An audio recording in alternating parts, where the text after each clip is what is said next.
Yo, what's good, YouTube? I'm back with another video. Politics. Yes, politics. Don't we just all love politics?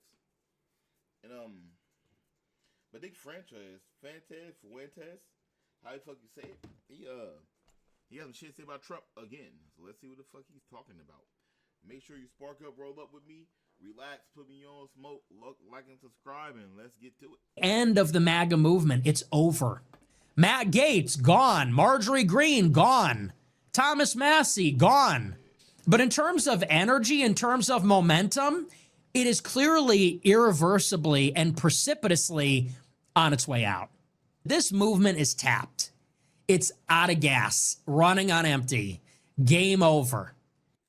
The entire Trump movement is over. There's no energy behind it anymore, and the schism within MAGA, or what's left of it, is irreversible. That's what Nick Fuentes is arguing in this clip, but really, how can that be? Trump won an unprecedented victory of sorts in the modern era, winning essentially all swing. I don't think MAGA itself is over. I think right now MAGA is MAGA's just not happy right now. And that, I don't think it's over. I really don't think it's over. Because, like, people only don't like Trump right now because of the Israel situation. It's not what else Trump, like, there are other things he do and they don't like, but it's nothing major. The biggest issue is Israel. That's why people are mad at Trump. It's the Israel situation. States and launching maybe the greatest political comeback in U.S. history with an unparalleled political coalition behind him, including many former disaffected Democrats like RFK Jr. and Tulsi Gabbard. But what is it in Nick's mind that cements this? Because there's a recent story about something Trump did that really kind of solidifies this view that all the energy in the room is gone and MAGA is over. Well, let's see what he has to say about it. Please like the video, subscribe to the channel, and hype it if you can. I totally forgot on Thursday that there was supposed to be a primetime address from Trump. Did anybody watch it? Did anybody I didn't even know. Even hear about it? Seriously. See what scholarships you may qualify for. Visit gcu.edu/myoffer. This ain't no boring burger. This is Arby's cheesesteak. When did a cheesesteak become a burger? This is why nobody fuck with Arby's, bro. Like, how you gonna call that a burger? It's not one. Nigga, you hold it like a hot dog and it cut up like a Philly cheese. Where the fuck you get a burger from? They're not even to burger toppings. Crazy. Because I went on the timeline today and I saw somebody tweeted about it and I said, oh my gosh, you guys remember early last week, the White House put out a statement and they said that Trump was going to deliver a primetime address on Thursday. And everybody thought, oh my gosh, what's it going to be about? Is it going to be about Iran? Is it going to be about something else? And the White House said it is truly going to change everybody's perception of the world. And I thought, wow. And then I didn't even watch it. And then Thursday came and went. I didn't watch it. I don't, as a matter of fact, know a single person that did watch it. Did it even happen? I don't even know. Apparently, Trump was supposed to give a big speech on Thursday. None of the networks even carried it. NBC and ABC both said, we're not carrying the speech. You can watch it online if you want. But they didn't even stop their normal coverage to carry the speech. I don't believe CBS did either. And apparently, he did give the speech, and it was about how the election was rigged in 2020 or something. I mean, this is... So I'm told. So I've heard about this. Okay, yeah, I heard about this one. I read. I didn't see a speech, but I see some people talk about it. He's saying that like the election was rigged in 2020 and China is the one doing it. We know it's probably China. Yes, China got influence, but we know it's not China. We know it's Israel. We know it's all Israel. We know who it is. Stop the cat. Stop the cat. But isn't it remarkable? Because then it dawned on me, Trump also gave a speech on the 4th of July. And I don't know anybody that watched that either. I remember live while 4th of July was ongoing and everybody had their 4th of July plans. It was on a weekend. I remember people saying, is anybody watching Trump's speech? And everybody was like, no. And that person was like, yeah, me neither.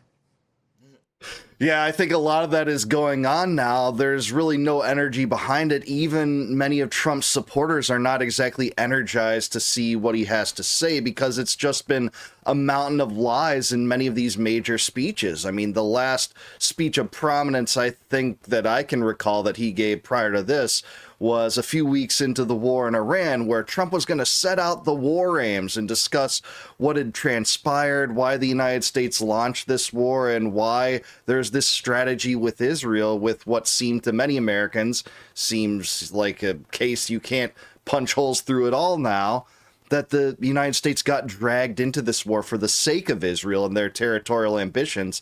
He was saying stuff like, well, major combat operations were winding down and we are now on a road to peace. And that was way back in, I think that was May. And there was the tenuous ceasefire for a while, and then, the MOU being sold for a day or two, and then openly sabotaged by the Israel lobby, by Trump himself being willing to cave to the Israel lobby's demands as always, and now we've been back to bombing Iran for something like 10 days with no end in sight. So what I'm saying here is there's been too many points at which Trump has just revealed to be a brazen liar about the war, that there isn't a peace deal, that the Iranians aren't running to the United States for a peace deal. It's actually that you're desperate, this has become a disaster, and more U.S. service members were killed the other day in Jordan because you decided to relaunch this war. It's never been worth it, and you've been revealed to be a liar, so of course, people aren't going to take you seriously anymore. You promised to cut spending under Doge. You promised to drain the swamp. You promised to have transparency in the Epstein case. And you promised, above and foremost, not to launch new Middle Eastern wars. So he's been revealed to be a charlatan on all those things, and people have taken notice. I don't even think I saw one clip. I don't think I saw a single clip from the 4th of July speech either. And how remarkable is it that it is the 250th anniversary, which is a big deal, of the founding of the country on the 4th of July. The president hosts the biggest fireworks spectacle in history. It's a Guinness World Record. He gives a speech and nobody watches it.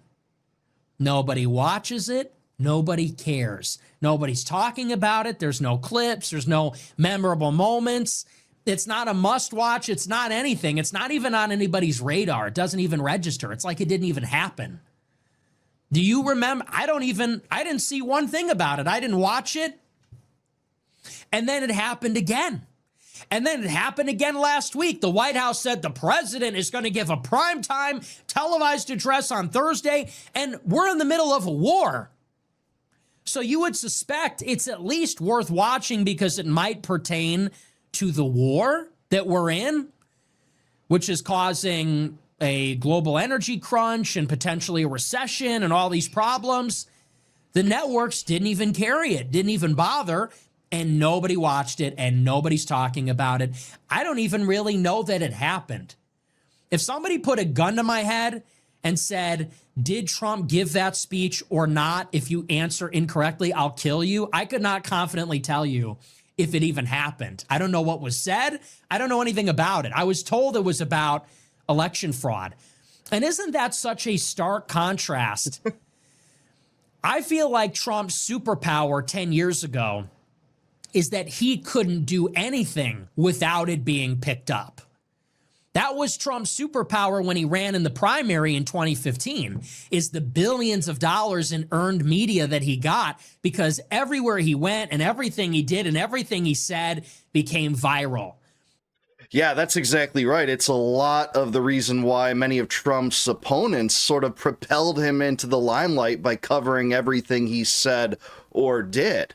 because he was bombastic, he did have a different approach to politics, at least in terms of the rhetoric and style compared to many of his peers. Certainly his peers on the 2016 debate stage, like Jeb Bush, the guy he stared down and said Iraq was a big fat mistake. It was all based on lies, and we shouldn't have gotten into the Middle East in the first place. That's what caused a lot of people to adore Trump, or if you didn't adore Trump, you would cover him. But this incident, the speech on 2020 election fraud, seems to be a red herring. It seems to be subterfuge from the unpopular aspects of Trump and what he's brought. Another endless war, again, with no end in sight, with corruption under the Epstein scandal, where your commerce secretary lies about his association with Epstein. You cover up for him.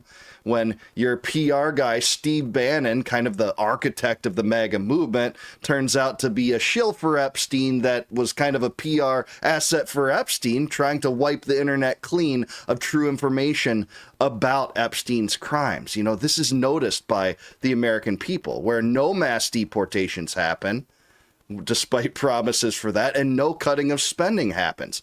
It really reminds me of, well, when the Epstein story was hot, the administration came out and said, well, you know, you want more information on Epstein? We're going to give you aliens. Here's our alien. Yeah, they did start saying a bunch of different shit. Like, the Epstein shit was a really big case. But it's crazy because in 2025, they was like, we're going to have contact with aliens in 2026. Chinese scientists believe this. And now the president, Pentagon, and ex-presidents are talking about their extra light forces that's here with us, that's walk among us. And honestly, bro, I think people really don't give a fuck because how bad the world is right now. We don't have the energy to give a fuck. We don't. We just don't care. They've been here for how many years? Cool. Just don't fuck shit up. Keep doing what you're doing. That's it. That's it. Just don't ruin my day. That's all. It's like, yeah, especially aliens already been here, bro. Like, nigga, of course they been. Look at that squid. It has no bones. It can squeeze through literally anything. Look at reptile. They can regenerate. And one of the aliens they talked about was a reptile. Look at the insects that's on our fucking planet. They're doing crazy shit. It's like, bro, they can like shoot fire and poison and shit. Like they got powers. Like, oh no, he's just a poisonous fraud. They got powers. What do you mean he got powers? I'm not poisonous. He can kill me. I got a thumb. That nigga he can shoot fire. You feel me? Like, you crazy out here. That's not fair. Info. And here's definitive proof about the Russiagate criminals, but we're not going to indict any of them. In fact, the Comey indictment, we're going to submit that incorrectly such that he can't be charged. That's exactly what this White House has done, betrayed the promises of those who supported it, and I think Nick is right to point this out. This was once a superpower for Trump to be noticed, and now he's just kind of a footnote in the history book. It became a soundbite, and it dominated the news cycle for another week, and this is what gave him the momentum that rolled into the nomination and then the general. And then the first administration was just a Trump show. Raising Cane's is celebrating National Chicken Finger Day. Check yeah. I gotta post something, Rocco.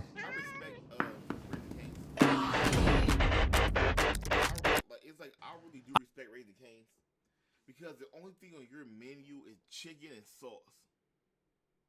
Like, really think about it. The only thing on their menu is a chicken tender, fries, and sauce with bread. The sandwich is still chicken tenders. You can get a kid's meal, a 3-piece, I think a 3, a 4, and a 6. You can only either get fries or coleslaw. And y'all act like Cane's is God. It's amazing. It really does. Amazing. You know? Ostensibly, if Joe Biden won, or if people thought it was plausible that he won in 2020, it's because people believed that we all just had fatigue. We were tired of hearing about him every day. And then for about a year or two, Trump disappeared. after January 6th and then resurfaced when the next cycle started up again at the end of 22 into 23. And now I feel like Trump has never been more irrelevant than he is right now, maybe outside of right after January 6th. I can't recall a single other time when he has been more irrelevant, when he has been less talked about, less popular, less of a fixture. And I think I said it a couple of weeks ago, and this has been my message basically since 2024, is that this is the end of the MAGA movement. It's over. And some people say, that's not true. He's the president, and, there's still some things going on. And it's like, look, Trump will give the State of the Union next year, and people will watch it. And there will be other moments because Trump is the president when he will be in the spotlight. And there will be other... I don't think MAGA be over, bro. It really just depends on how this war ends. But yeah, as a whole, I don't think MAGA be over. I don't think it be over. Televised addresses, and there will be other nominations and other big decisions. So strictly speaking, it's not like he has literally vanished from this plane of existence, but in terms of energy, in terms of momentum, it is clearly irreversibly and precipitously on its way out. And I said that a couple years ago. I said that in 24. I said this movement is tapped. It's out of gas, running on empty. Game over. I said, this is the last hurrah. The interests have instrumentalized this movement for their purposes. It's sort of like private equity. Private equity has bought this depreciated asset basically to sell it for parts. I think that Little Tech, Silicon Valley, Israel Lobby, Wall Street, they basically looked at Trump and MAGA as an undervalued asset, like private equity would.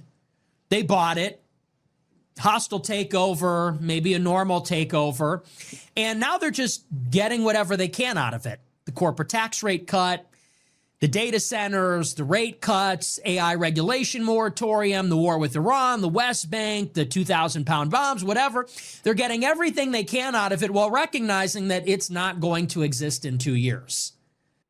Yeah, I think there is a lot to that metaphor there. Certainly so. This is a movement that is essentially on its last legs, and no one's at fault for that more than Trump himself. For doing what? Well, for siding with the corruption in the Epstein scandal and launching a new Middle East war. That was really one of the cornerstones of Trumpism, or MAGA, or whatever you want to call it. Maybe point one or point two, whether it was build the wall, drain the swamp, or no new wars. Those three things were the centerpiece of the Trump campaign, more or less since 2016. And don't get me wrong, I've talked about it a lot. In his first term, Trump escalated wars in Syria, in Libya, in Afghanistan, even before laying plans to draw that down. And in this term, he's escalated the war in Somalia, something that's rarely covered except for great people like my friend Dave DeCamp at antiwar.com. But he didn't launch a new war, and that was part of his marketing plan, pointed out to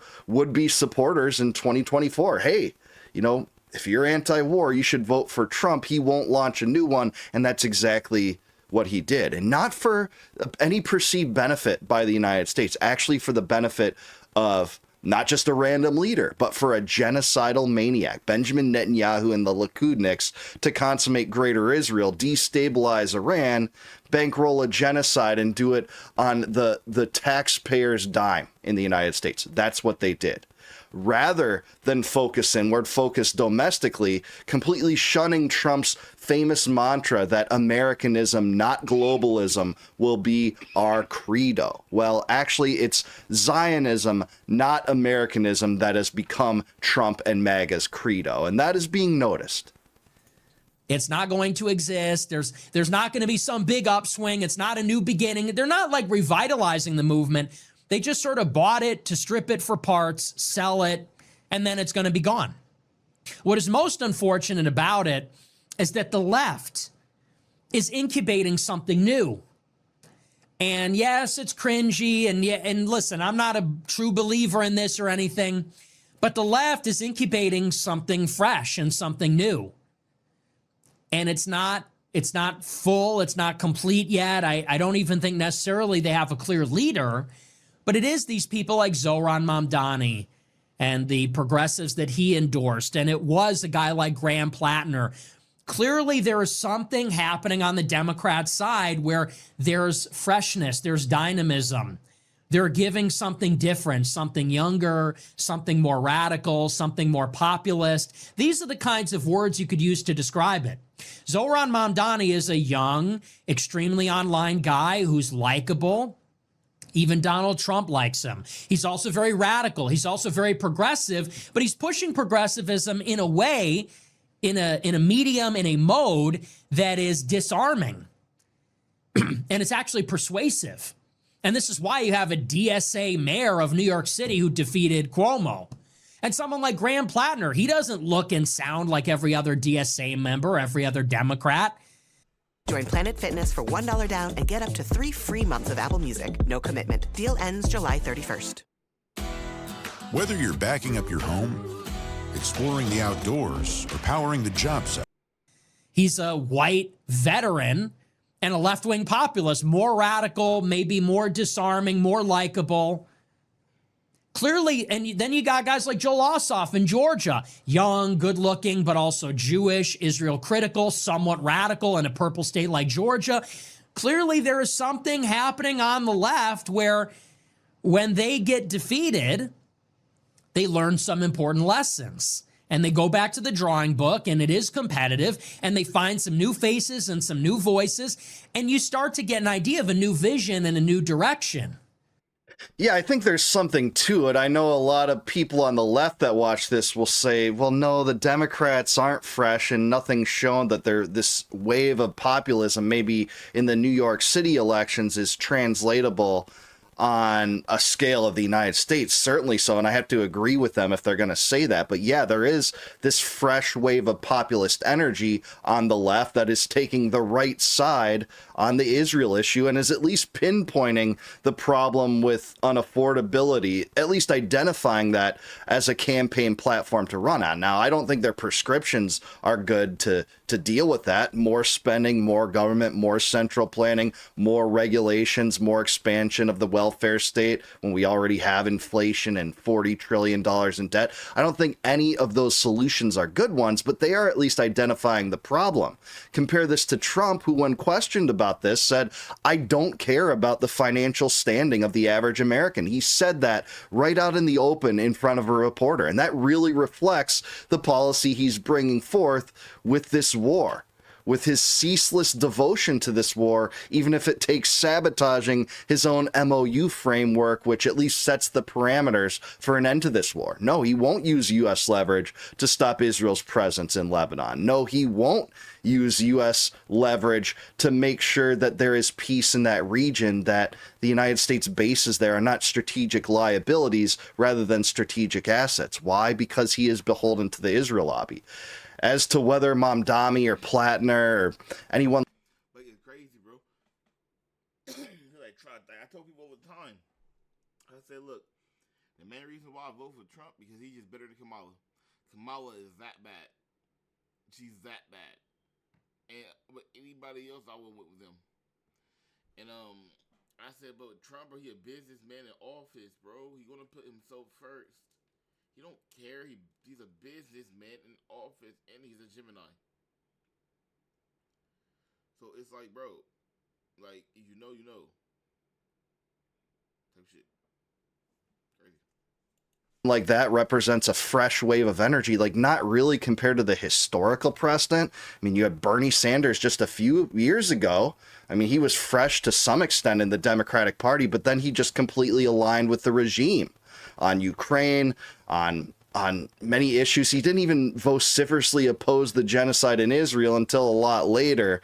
And, you know, he backed out of ending the war in Yemen under pressure from Joe Biden. That is what you get from Bernie Sanders. And even Bernie Sanders was not exactly a fresh thing in the term of American left-wing populism. People like Henry Wallace, the avowed socialist, Eugene Debs, Norman Thomas. There are plenty of socialists in the United States. This was kind of a resurrection. Just as if Trump wasn't a completely unprecedented phenomenon, you had right-wing populism, you had Andrew Jackson and other people you could have likened Trump to. So maybe there is a fresh wave of energy. I kind of see it on the left, but I don't see it as something that you can take from New York City and make it indicative of the entire country. I don't think we're seeing that. You still have Forever Imam Dami and Platner, a lot of Hakeem Jeffries, Nancy Pelosi's, and Chuck Schumer's. Whereas on the right, we have none of that. All the people that were offering something like that, not only did they suck, but also they're all gone. Matt Gaetz, gone. Marjorie Greene, gone. Thomas Massey, gone. Madison Cawthorn, gone. Everybody that could have been, would have been, might have potentially been the next generation, maybe more radical, maybe more likable. And I say maybe because I think they were all dorks, but they've been eliminated. They all got suffocated by the establishment. And so all you have really is Trump kind of keeping everybody down. And in the meantime, the left is getting ready. They got their game face on. They're getting ready for 2028. So it's not good. We should have a bench. I don't even know what our bench is. It's a bunch of Trump bootlickers like Rubio, Vance, Hegseth, and these people are going to be murdered by metaphorically speaking, politically speaking, by the contradictions that they have been forced to embrace and the liability that they have to carry because of their association with Trump.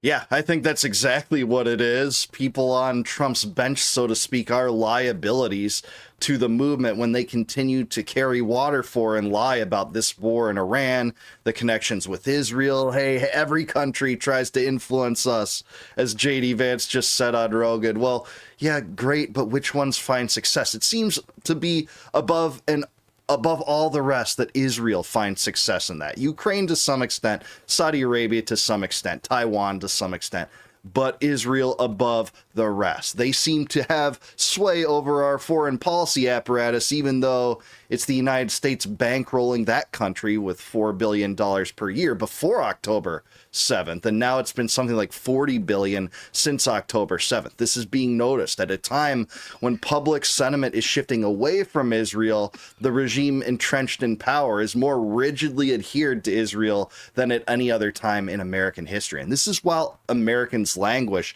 because directly of this issue with the closure of the Strait of Hormuz. The Yemenis, Ansar Allah, that government just announced the closure of the Bab al-Mandab Strait, allowing shipping to be prohibited through the Red Sea. I think I pronounced that wrong. To take a look at that again, but they have closed off the western aperture of the Persian Gulf to shipping now too, or at least announced plans to do that, which could compound the miseries of this war right now. So that is what we're seeing now, and it's only Trump's fault. And the movement is not energetic. It's not attracting new people. There's a big schism already that was laid throughout the Epstein scandal, tanking Trump's approval rating. And this stuff about election interference in 2020, Americans just don't care about anymore. Some people, don't get me wrong, still buy into that. I'm not even saying they're wrong. I don't know for sure. I don't have the sample size in front of me to say definitively was that election stolen. It very well could be. But Trump's in office again. It becomes essentially immaterial to some extent with him serving his second term. And I'm not saying immaterial if it was a stolen election. That would be material. But now Trump is focusing on the past, where Americans want him to look to the future to, create some benefit for them. But it's never a benefit for them. It's always a benefit for Benjamin Netanyahu and GCC crypto scams and the landed monopolies in control of the banking system and big tech, Palantir. That's who the beneficiaries of this administration truly are. I just think it's crazy, bro. It's really crazy how deep Israel is really into our government. It's like, yeah, America's the strongest country. Yeah, we freedom. Yeah, we gun blazing. Yeah, we do some fucked up shit. We're America, dog. And it's like, it's disappointing to really learn that to hear another country is really controlling us, bro. It's like they controlling us, man. Then it's like, then y'all lie about the past, bro. Like the winners of wars write the history, bro. The winner of wars write history books. They won. I can write. I can say what the fuck I want to say. I won. I can put what I want to put down. I won. That's why people always say it wasn't 6 million. I don't think it was 6 million. I don't think it was 6 million. I don't. And it's crazy because it's like, yeah, Jewish, like, everything, y'all be having, like, bad stuff happen to y'all. I'm sorry. Like, nobody deserves to die because what you believe in. Like, that's, you don't deserve to die. When you look back into, like, but I ask myself, I'm like, why is everybody out to get y'all all the time? Well, the Bible says, well, no, it's like, no. Like, it's like they always saying y'all evil. It's always the same story. And the way I'm looking now, everybody's saying, like, bro, it's like, bro, y'all evil. And it's not all Jewish. It's not. It's like it's a Zionist, bro. It's like, bro, what are you doing? It's like technically, no, you're not committing a genocide. Technically, no. You're not trying to kill every Palestinian that exists. Palestinian or Muslim that exists. Palestinian that exists. No. Or Gaza person that exists. No. Technically, by definition, I don't think you are. Unless I'm wrong. I don't think you are committing genocide, technically. Technically. But by morals, you're committing a genocide. They're flat. There's nothing there. You keep killing. You keep expanding. You keep killing. You gotta protect yourself from what? You're winning. Their country in shambles. You're partying. Your country's partying. Their country's starving. Your country's not. You're winning. And I don't like it. I don't like it.